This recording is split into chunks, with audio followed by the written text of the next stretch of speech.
We've been conditioned to be strong and assertive and make your way in the world and get what you need, gain and gain and gain, when in actuality it's completely opposite.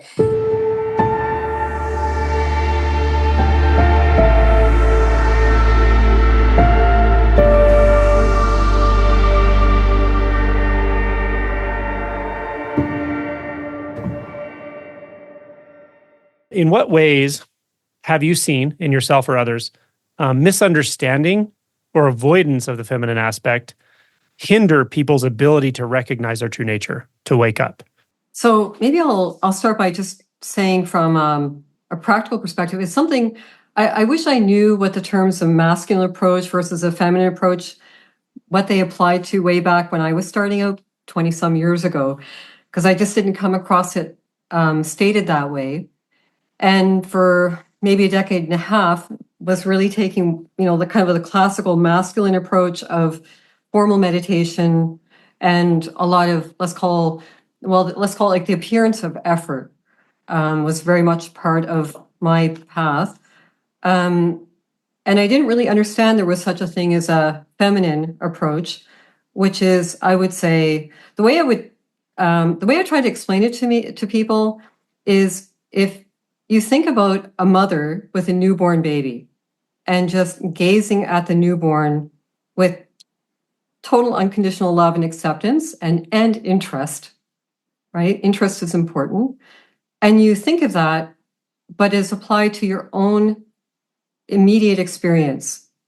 That's basically the best way I can kind of describe it. Just to have that unconditional love and interest.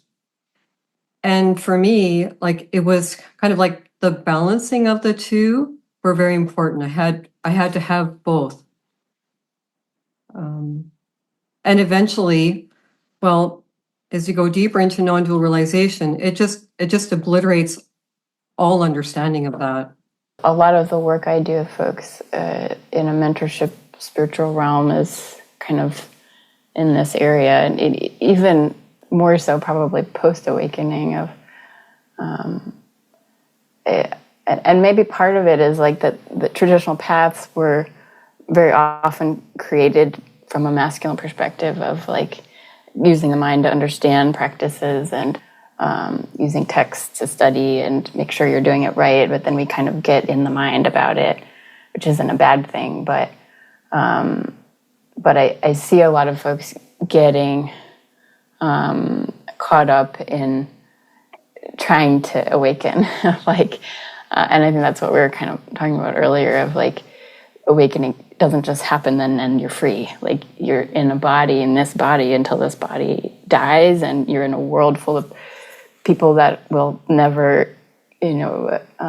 realize their true nature, and that the suffering that comes with being human, even when we're free, in a certain sense, like, we still feel pain, we still have challenges, like we still are vulnerable to emotions, and so there can be this kind of like discomfort with the feminine aspects of just the humility of being human, of like having big feelings, having a body with imperfections, quote unquote, and I think people are afraid of, on the other side, like feminine power. Like, there's a lot of power in that, and I see people who have a lot of access to it and push it away. So that's all that wants to be said, I think. There's something about the feminine aspect in the way that it transmits to me that's really, really obvious. So for instance, this is like a vulnerable share. 10 years ago or so, I spent a couple days around Lisa, met her in person, and I had never been around anybody, I don't think, who went through what I went through. But she moved with so much feminine energy, like it just changed so much for me. Like, it energetically changed things, and it unfolded for a long time.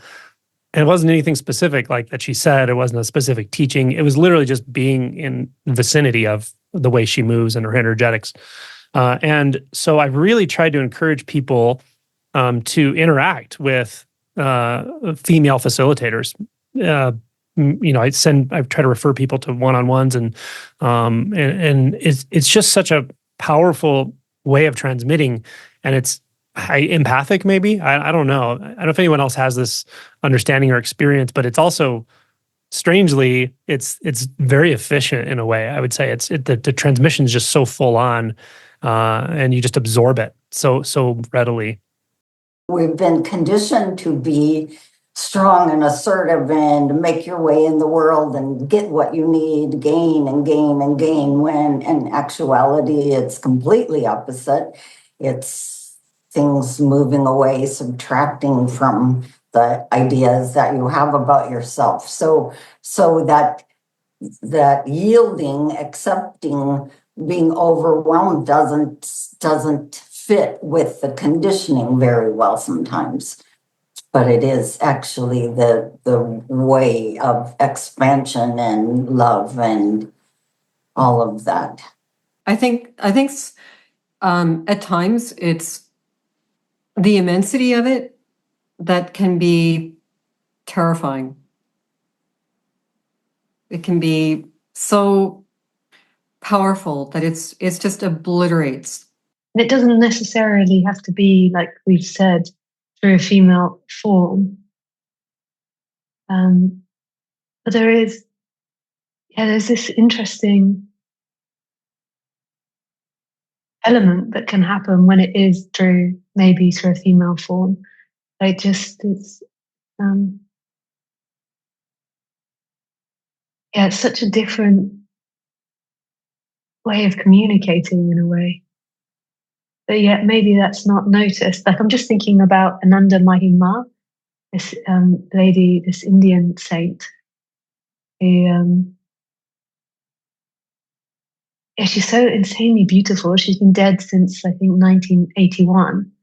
If you just look at a picture of her, and I sometimes show the picture to people that aren't into this subject at all, but it's so interesting just looking at the picture of her, like the effect and the energy in which she embodies. And it's such a different way of teaching, and it's so silent and unspoken. Yeah, and you can't really communicate it. Yeah, I don't know how to. But it's really interesting to try and discuss it, like this aspect, this feminine way of teaching that's totally energetic and it's divine. Yeah, just listening to you talk, I feel it, and it's divine is a great word for it. It's so full. Also seems to have an intelligence of some sort, like not a cognitive intelligence. Like it knows exactly where to go to find the place, the hurt or whatever needs to be seen is just seen. And it's so simple. Love.